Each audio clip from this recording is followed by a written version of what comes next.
Pledge allegiance to the flag of the United States of America and to the republic for which it stands, one nation, under God, indivisible, with liberty and justice for all. Thank you. Good evening, everyone, and good evening to the town of Highlands.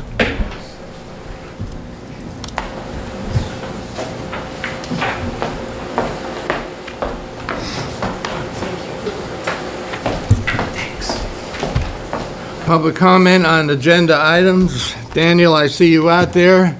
Just driving by. Just driving by? Oh, okay. You don't have anything for us? Okay, very good.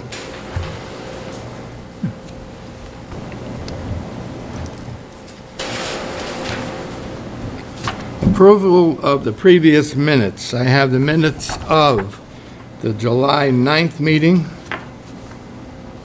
Do I have a motion? Motion? All in favor? Aye. I have the minutes of the July 16th meeting, which we need a correction made on all of the motions. They're all carried 5 ayes, but we only had 4 people there. I fixed that. You didn't get your amended ones? It was on your desk. The name was removed, changed. You fixed the but- names, which, I don't know about that. so I'll ask for a motion to approve the minutes of the July 16th as amended again. Motion? All in favor? Aye. So carried. Thank you.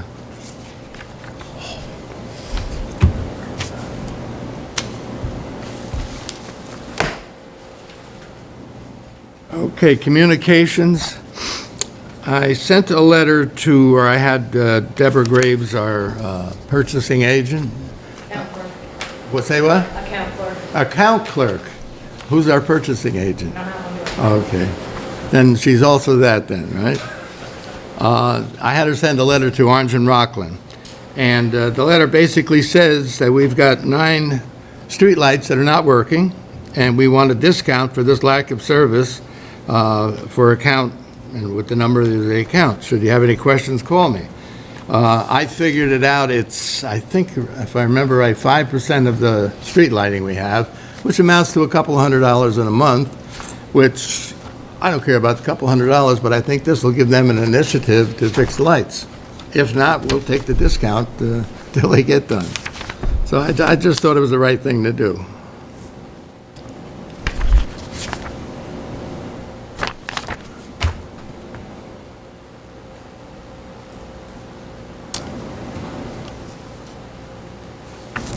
I have an update on the Buffalo Soldiers Banquet, which Councilman King will bring up during his report.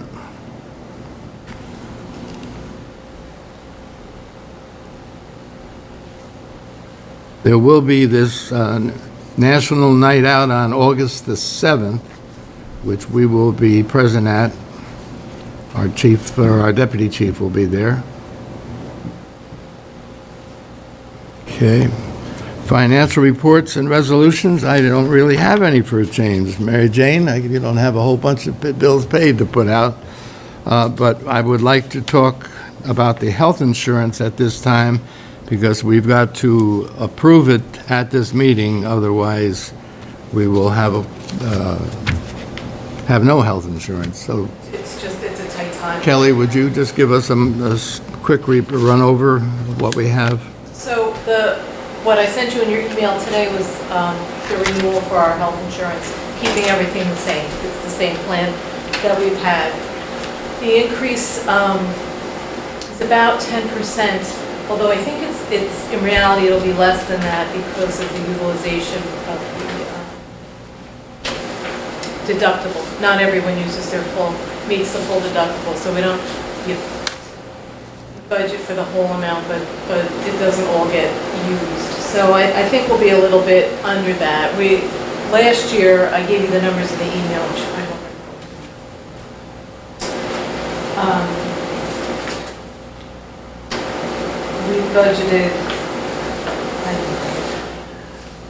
We budgeted $351,000 approximately, and when I annualize what we've spent to date, it's going to come in about 336, I think, for the year. So we're actually coming in a little bit under budget for 2018. I would expect the same for 2019. It's been pretty consistent, the utilization rate of the,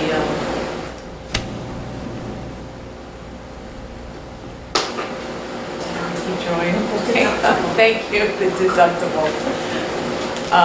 So I would expect that next year would be the same, and that helps us budget-wise. We don't have to, that we have that $20,000 that we're under budget this year. We should take that into account when we budget the numbers for 2019 for next year.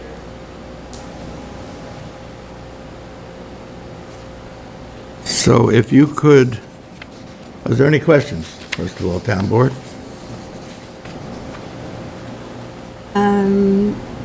Did everyone get a copy? Did everybody get a copy of the, I emailed it to everybody, right? I did not Yes, look it at was in depth emailed this yet. afternoon. Right. Probably not everyone saw that email.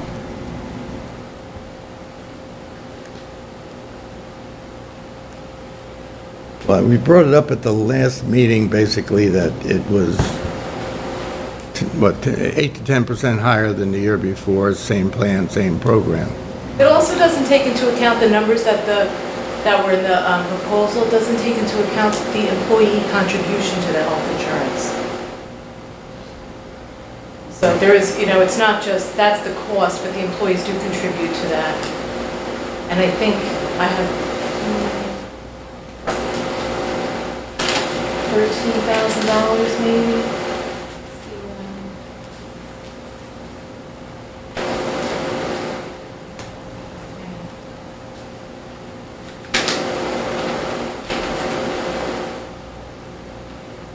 So far this year, the contributions by the employees have been $18,000. So we have to... It's hard to hear you, Kelly, when you, Oh, we've sorry. got this between us. Sorry. It's about $18,000, the employee contribution so far this year towards the health insurance. So that offsets the cost as well. People with a single plan contribute 10% or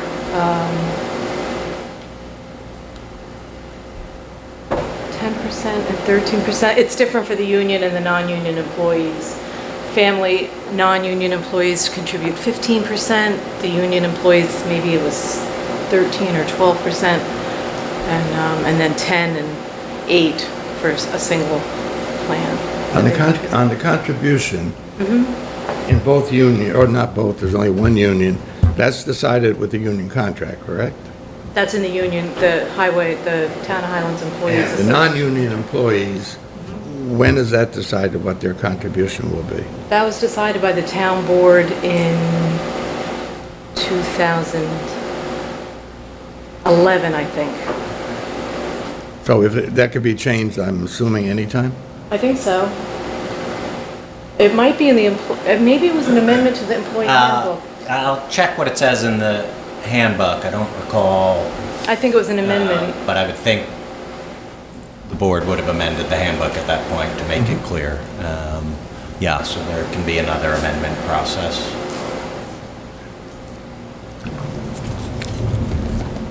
Any questions? Any other questions? I just want to say, I think that in 8%, it's a roughly 8% increase in health insurance costs really isn't terrible, given what a lot of other plans have increased by. So,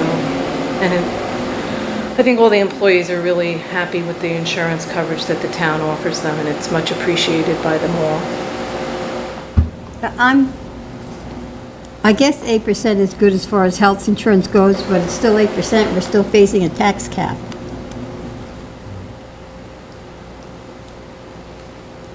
Okay, then I'll ask for a motion to allow the supervisor to sign the contract for the employee health insurance. And this is August to August? September 1st to August 31st. Motion. Yeah, I'll make the motion or second it. All in favor? Aye. Opposed? So carried. Thank you very much.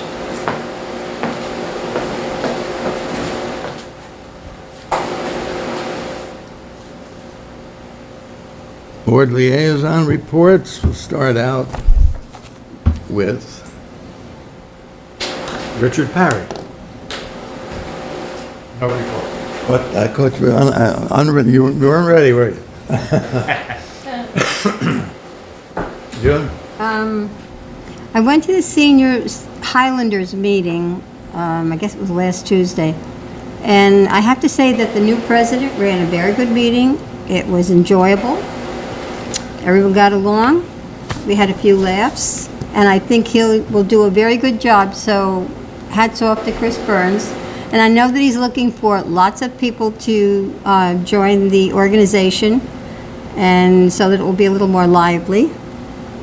Also attended Emergency Management Committee meeting last Wednesday. And they are working on their projects, which they will do fine with. Our deputy emergency management coordinator attended West Point drills on their dams, which if the ones closest to us broke, that could cause a bit of a problem. So he attended that, gathered that meeting, information. Also attended the planning board meeting last Thursday night, and they had a lively discussion on the solar siting, and they have more suggestions, which will be forthcoming to the board. And on the police department, we will have 1 or 2 resignations coming along. One is going back to school, one of our police officers, so he will be leaving shortly. Another one has a job in a different town, and we'll get those resignations. And if we could introduce our new deputy chief, John Hickey, if you'd like to step up to the microphone. and give me a report. I'd just like to say thank you for having me here, having me aboard, and I look forward to working with the chief and continuing his good work. I do have a resignation letter here from Officer LeBowden. If you could pass that up to me. Officer Vazos is the other officer that's going to be resigning, but he didn't send his letter yet. Okay. John, just stay right there. Some of John's qualifications. Is a member of the Standards and Oversight Committee for Rockland County REACT. That's one of 6 lieutenants that were selected through Rockland County. A scene commander for active shooter scenarios held in the district down in Rockland. Developed and implemented security measures for the town of Haverstraw annual Hispanic Parade and festival in the town's annual fireworks celebration. Training coordinator responsible for scheduling and recording of all training for the entire department. Developed and implemented the Town of Haverstraw College internship program. Developed and implemented the Town of Haverstraw Neighborhood Watch program. Supervisor for the Town of Haverstraw Detective Bureau and Youth Bureau. Supervisor for the Town of Haverstraw Street Crimes Unit, and he's written and obtained grants for the Town of Highlands Youth Bureau. He, when he was supervisor, which was, I think, your last job, the supervisor of the Street Crimes Unit, John had a staff of approximately 30 people working for him. So we are, in my opinion, very fortunate to get a man with such credentials to come and take a part-time job with us and enjoy his retirement with the Town of Highlands. John, thank you for being here. Thank you. And I was intrigued when John discussed, if I have this right, was it the village and the town of Haverstraw combined during your tenure there? Yes. Am I correct on that? Yes. So you've been through that? Yes. I thought that was very interesting. And just a couple more things. As you mentioned, the police department will be participating in National Night Out on August the 7th. And you're also doing the farmer's market on September the 30th. Yes. Myself and Chief Gary will be there, as well as the PBA. I think is going to have a table at the night out, national night out. Excellent. And John, just so you know, at our meetings, the board puts on a presentation of their liaison areas. Kelly will usually say something representing her as a department head, and I usually have the chief, or in this case yourself, give some sort of report from the police department, or no report, whatever you feel as though the kind of information you want to put out. You hear rumors on the street that X, Y, and Z is going on. I'd love to see you walk up and say, X, Y, and Z is not really going on. This is where the rumors started. Stuff like that. It helps out a lot. Our meetings are televised, so even though we have a very few people here tonight, a lot of people, amazing amount of people, watch our meetings at home. Thank you again, and welcome aboard, John. Thank you.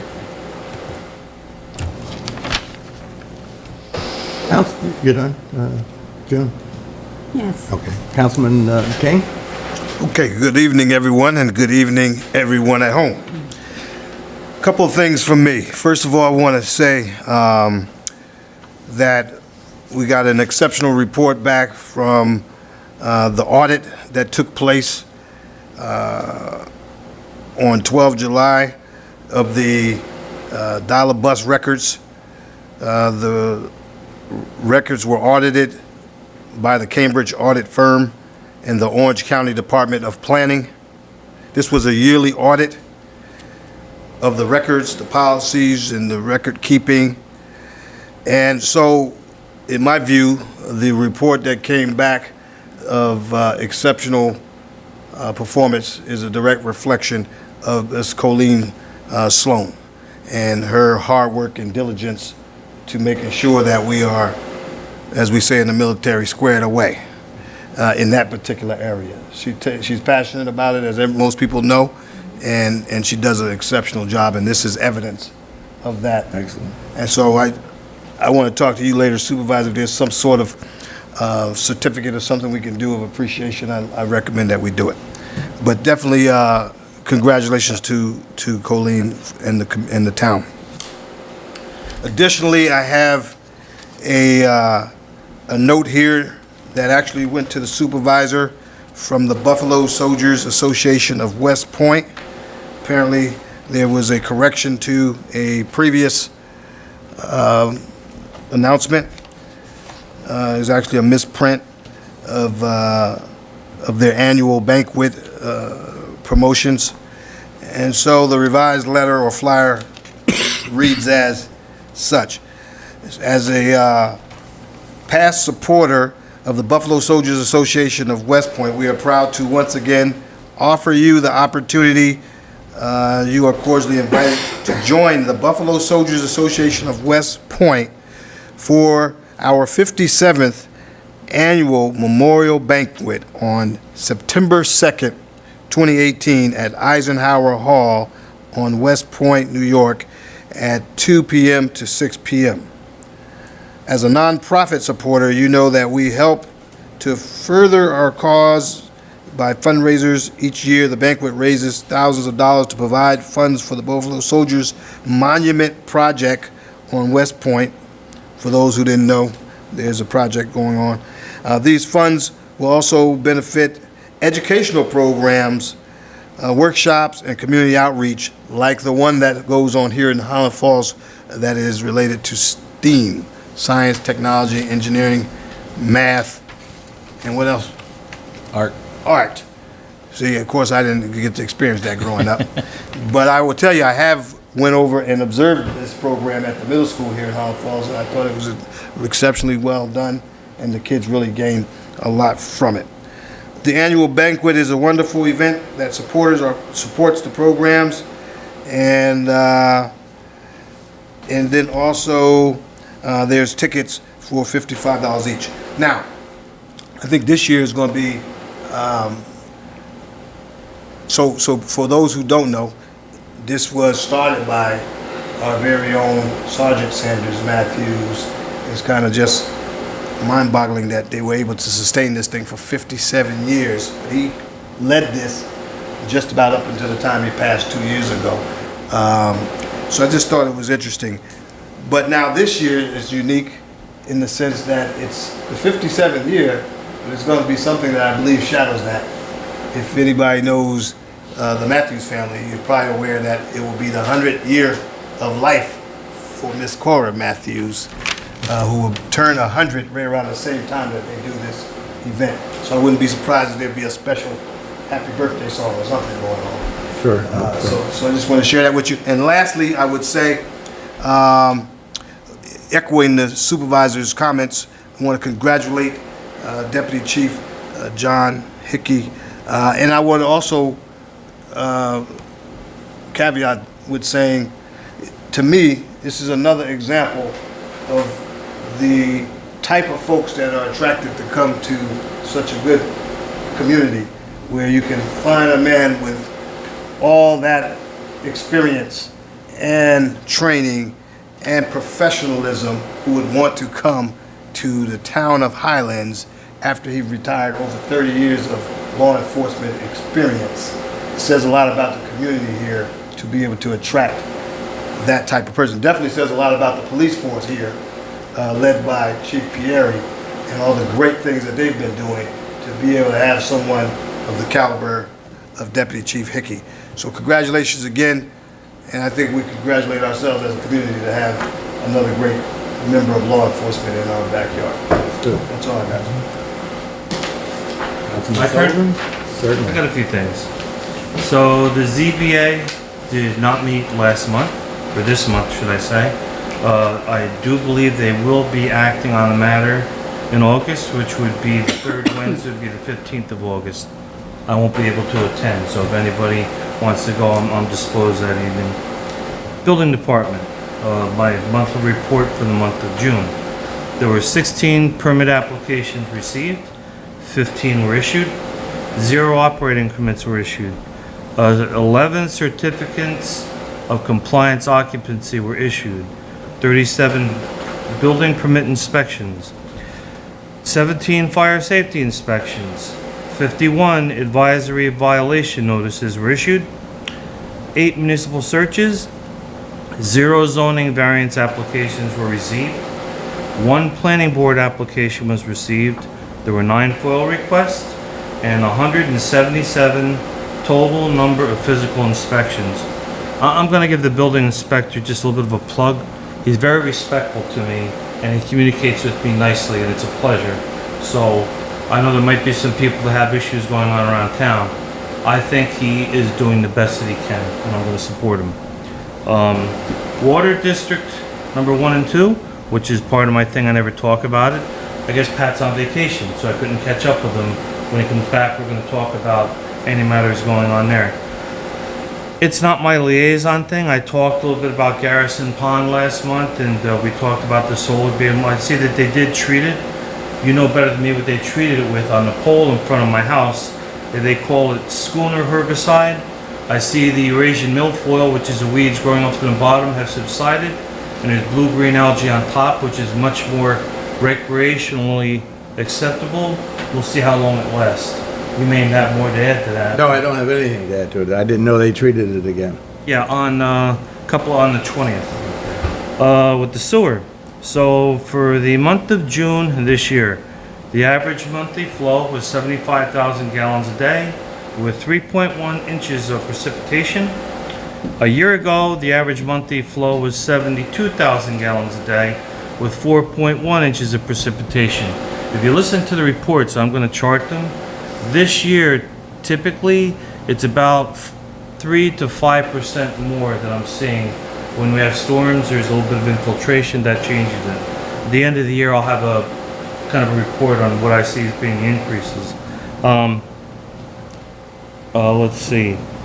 As we discussed last meeting briefly, we got those couple of violation notices, one of which is being addressed by Mr. Fusco, sent a letter to them about the corroding. That's going to be part of the project that we're going to be Right. doing. So that's that. And on the Fawnwood pump station, I'm hoping to meet with Mr. Held up there this Wednesday. I know that's a busy night for Give me you. a time, I'll be there. Okay, I'm available that day, and I'll call them and we'll nail it, because they go around to the pump stations. We'll make that the first one. Okay. So we can meet him up there and see just what he's describing as being done. I'm not sure what that means. And then, and the only other thing I have is on the street lights. I know that they found the 9 that were burned out. I highlighted them on the spreadsheet that I have, and I made a map to go along with that, which I'll be sending to you. What I don't have yet is, with the map, what type of street light is at each one. I'll have that. I need a little time, but I'll have that in the future. And the other thing, the only final thing is on the bill for that. So the spreadsheet that I made and I added up was pretty accurate to the bill that Kelly gave me. If you look at the bill for the streetlights, you get a delivery charge and it's $2,699. And down later on, total delivery charges, total supplier charge, an additional $678. Kelly kind of explained that to me. I really wish that $678 could go away, but I guess it doesn't. That's it.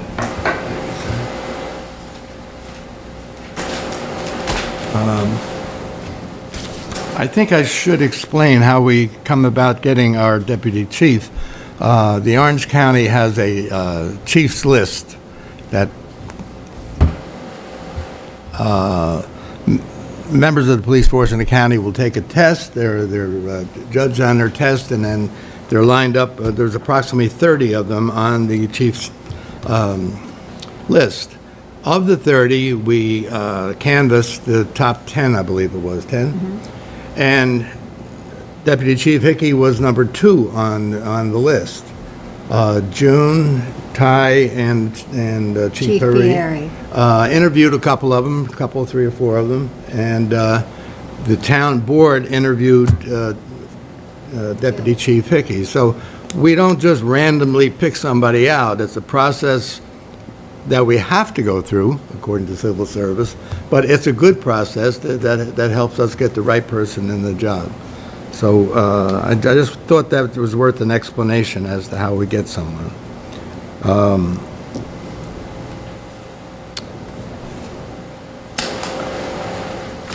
As you all know, that we're kind of waiting for this sewer project to begin. It's been delayed. I'm not sure exactly why the delay has been so long. Justin and I have been trying, and the latest thing right now is Mr. Fusco told us that this company called EPC is holding him up because they're supposed to do part of the project, and they haven't gotten the comments or what do you call it, the explanation of the comments, is that the right word for it? Yeah. From EFC. They haven't gotten that taken care of. Well, it happens to be that Howard Lefevre is a friend of mine, and up in Casanova, New York, he works for this company. So I called him up. I said, Howard, what's going on? You people are holding us up. Well, as it turns out, he wasn't holding us up.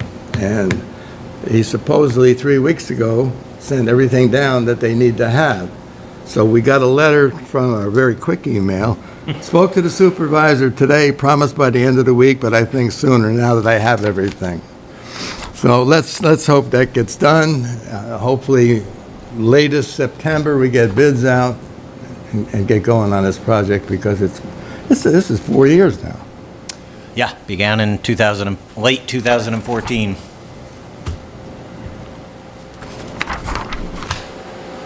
What else do I have? Okay, we already introduced the deputy chief a couple of times, so we'll skip by that. Proposed fee schedule. Now, the planning board recommended a fee schedule. We have a resolution that we don't have to pass tonight, but if we're comfortable with it, we most certainly can. And Justin, would you like to go into this? Sure. So, I don't know, 18 months ago, the planning board was consolidated. And one of the issues that they wanted to see was that the fee schedules in both municipalities were in alignment, so that it didn't matter whether they were reviewing a project in the village or the town, we'd be collecting the same fees, escrowing in the same manner, not remembering 2 different sets of rules for administration. So they made recommendations. The chairman did a lot of the legwork, but reviewed other municipalities to see where we fit on the scale, and made recommendations to his board. They reviewed it and then sent this on to you and sent it on to the village as well. You don't need the village to act, nor does the village need you to act. It would be better if both municipalities adopt it in their respective codes, but this is the recommendation. They all make sense. They're minor tweaks to an existing system, right? All of these, when there's a site plan, there's a fee charged and an escrow account set up. So it's not changing anything structurally, it's just modifying the numbers and making them uniform, ideally uniform between the two municipalities. The only question that Chairman Smith didn't really answer or left you with a question, which I guess we should clarify, is on the site plan application. It's $300 plus $100 per any additional lot involved. He had a parenthetical that asked whether you also wanted to include units. It's probably unnecessary. Most unit developments, meaning townhouse type developments, would also require a special exception use, which pays a separate fee already. So it's probably unnecessary. It could also become sort of unnecessarily expensive if you do a townhouse unit project and there's 30 units. Charging per unit doesn't really correlate well with the review. So I think that's why he had it as a parenthetical, but it is up to the board. If it were me, I'd probably strike that and just adopt the rest as indicated by the chairman. And again, it's a system that's already been in place. It's been in place for many years. It's just updating the fees and trying to make them uniform. As a general rule, I don't see existing fees. Can you tell me an approximate percentage of increase or to compare? Yeah, it's not a straight line. It's not a straight percentage increase. It's, and some, in fact, he recommended a modest decrease. Again, it was a look at various other municipalities and a hard look at both the town code and where they stood and the village code and tried to come up with numbers that made the most sense. There are some with modest increases, $50 or $100. And again, there's quite a bit of work that goes into the application process through the building department office and then up through either the planning board or the zoning board. You know, from my experience, they're in line with other communities in Orange County and northern Rockland. Okay. If it's your recommendation, I would suggest we take out the unit. Yeah, just strike that one word and other than that.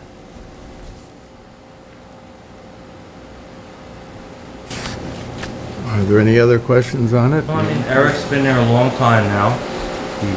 When did I resign? 2008, I believe it was. I think. When I came in, it was under duress because the former chairman's wife died suddenly and he had to take leave. And at that time, forgive me, I'm just repeating history, I think the planning board was owed like $42,000 in fees. And we had a problem with an engineering firm or two that was trying to turn some things into a cash cow. I think that's all been cleaned up. Absolutely. The applicant's getting due process, and that's what we're looking for, so. I really have to say that when this board gives Eric something to do, or when I give him something to do, he does one hell of a great job. He really, he crosses every T, dots every I, and does a tremendous job. That's why I'm really not concerned personally what the fees were. Not to take away from your question, but I don't care what the fees were, because I know he's got, it's fair. Whatever he put down here is fair. He not only checked our local fees and what have you, he checked different towns around and what have you. Took advice from... And as Justin said, the planning board chaired by Eric has worked on this for a number of months now. Yes. So it's not something that they just put together at the last minute. Absolutely, yeah. So we have a resolution, whereas Chapter 109 fees of the Town Code of the Town of Highlands is enhanced by, and Local Number 5 of 2008 permits the Town Board to set fees for permits, documents, applications issued by the Consolidated Planning Board. The Town Board believes it's in the best interest of the town to establish certain new or revised fees based on the recommendation of the Consolidated Planning Board. And whereas the adoption of the fee schedule constitutes routine or continuing agency administration and management, not including new programs or major reordering of priorities that may affect the environment, and accordingly is a Type 2 action under the State Environmental Quality Review Act. Now therefore be it resolved that the Town of Highlands hereby authorizes the following amendment to fees related to Consolidated Planning Board permits, documents, applications in accordance with Schedule A of the attached hereto and made part hereof. I have Schedule A if anyone, the town board has it, and if anyone would like to look at it, it'll be offered in the town clerk's office. I'm not going to read the whole thing, there's just a lot of things and numbers. So I'll ask for a motion to move the resolution. I'll make the motion to adopt the resolution and the fee schedule minus the word unit. Second. Roll call, please. Councilmember Sullivan? Aye. Councilmember King? Aye. Councilmember Gunza? Aye. Councilmember Perry? Aye. Supervisor Lewis? Aye.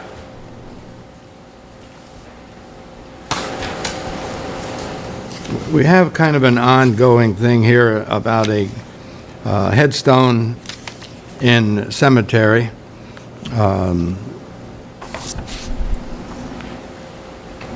And kind of in answer to the questions, there's a cemetery stone that's missing.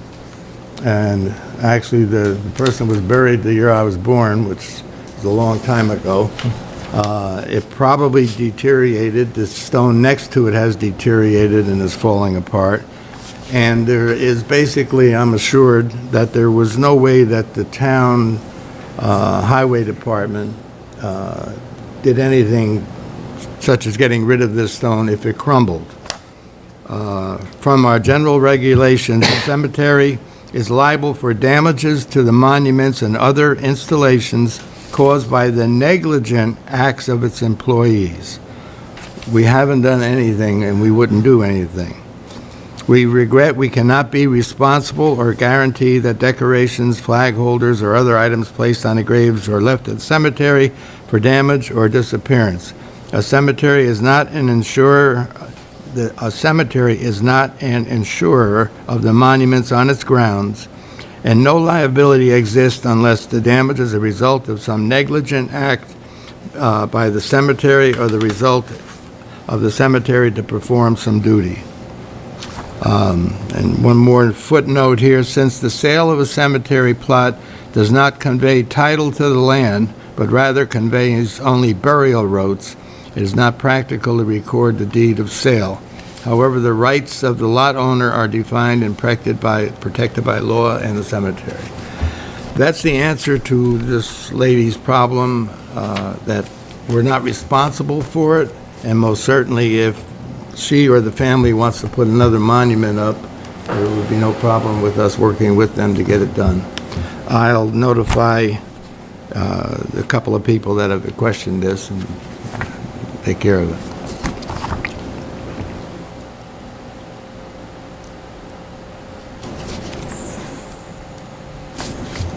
The annual driving record review policy.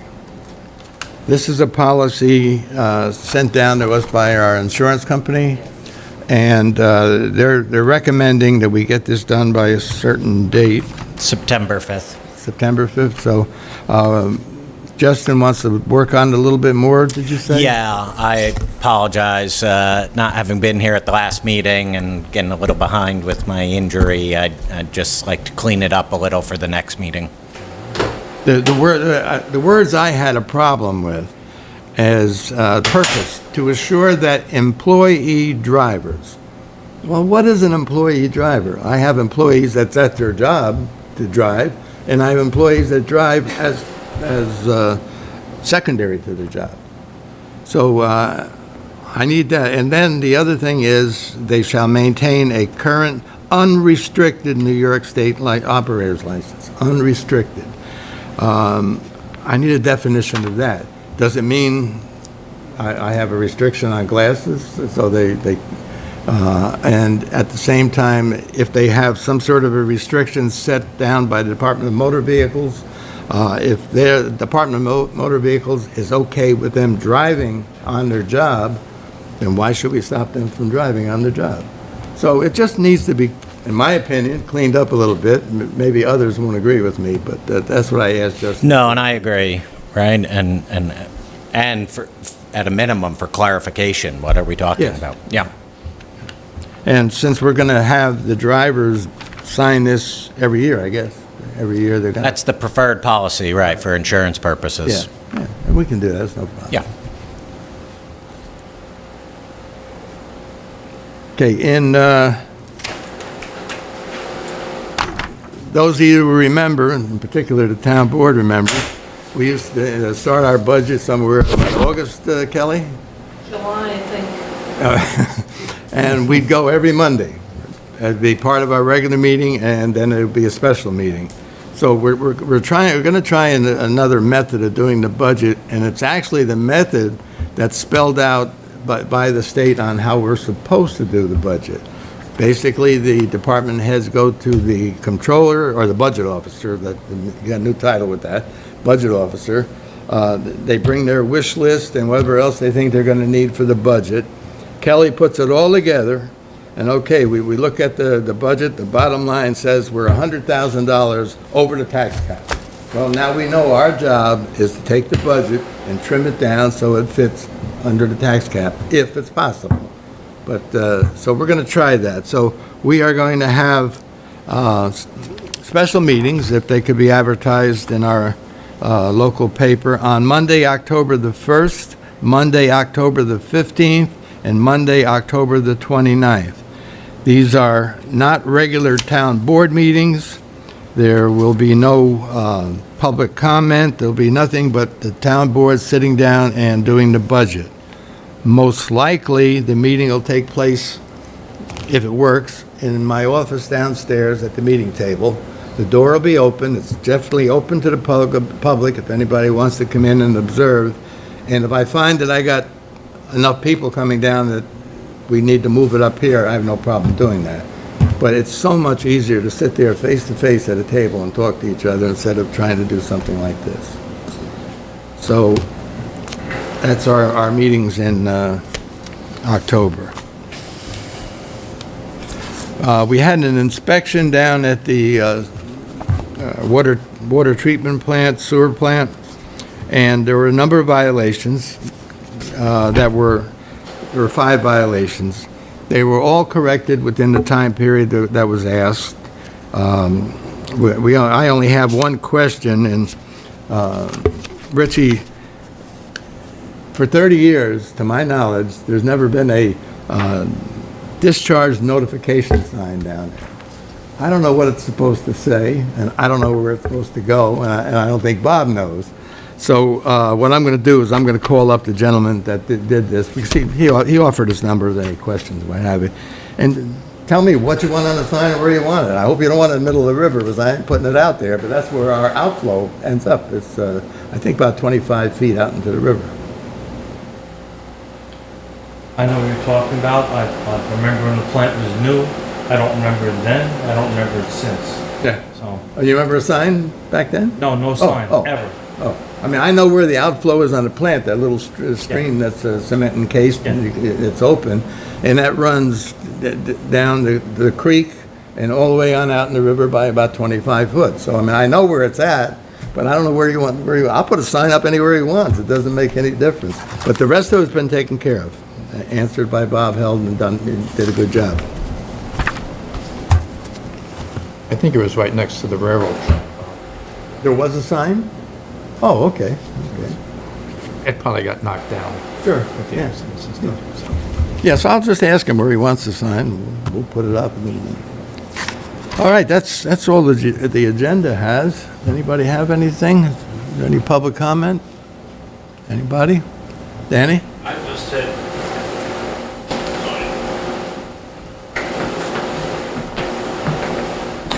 Daniel Malarkey, Town of Highlands. Now, this is regarding the planning board. I brought this to Mr. Terwilliger's attention several months ago.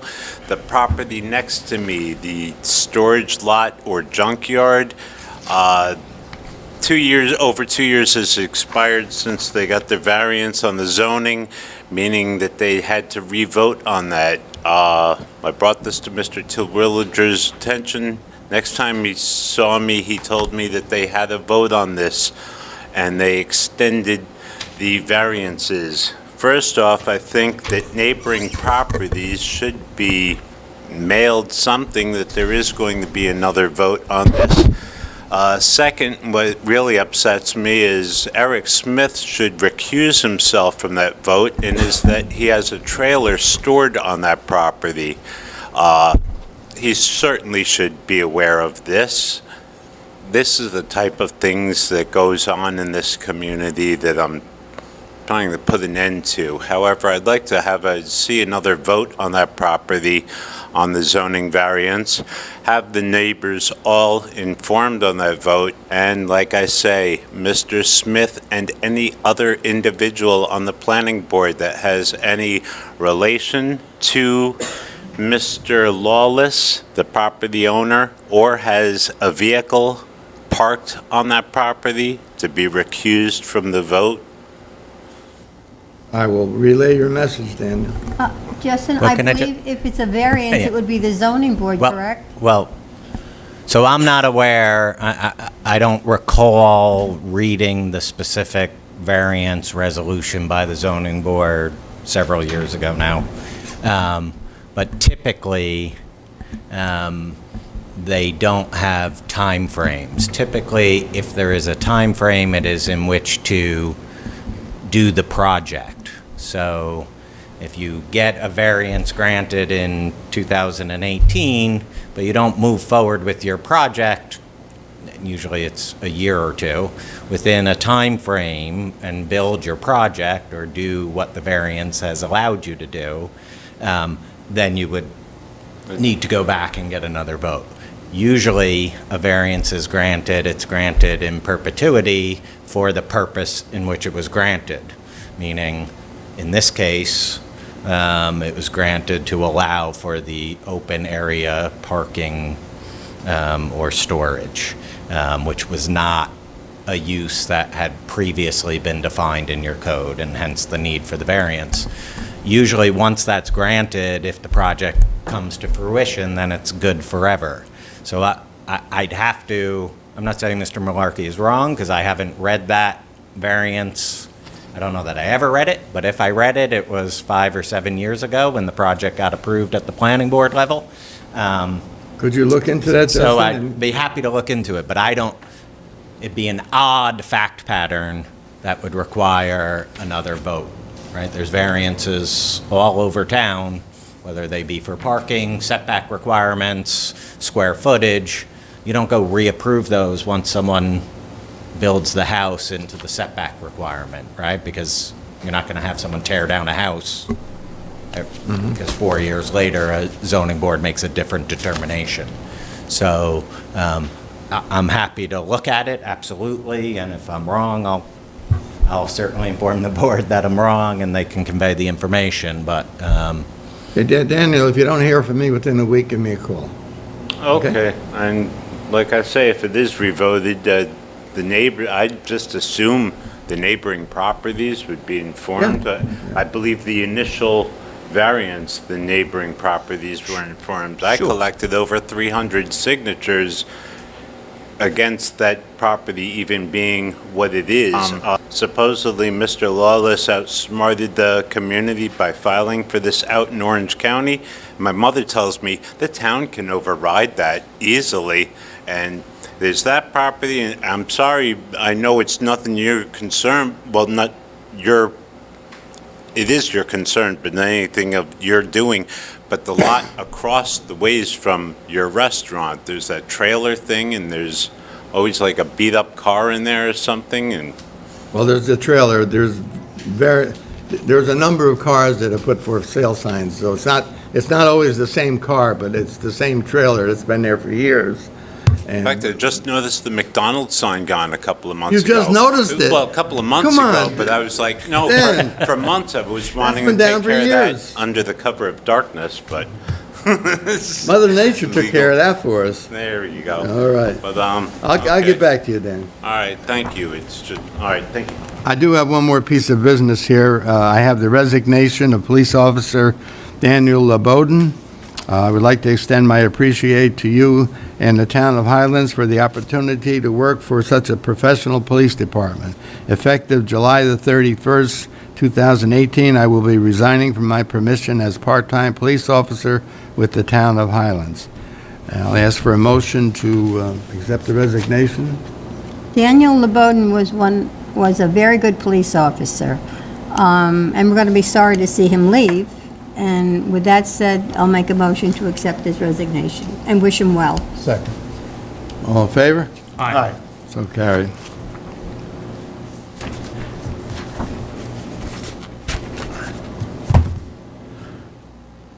Motion to adjourn.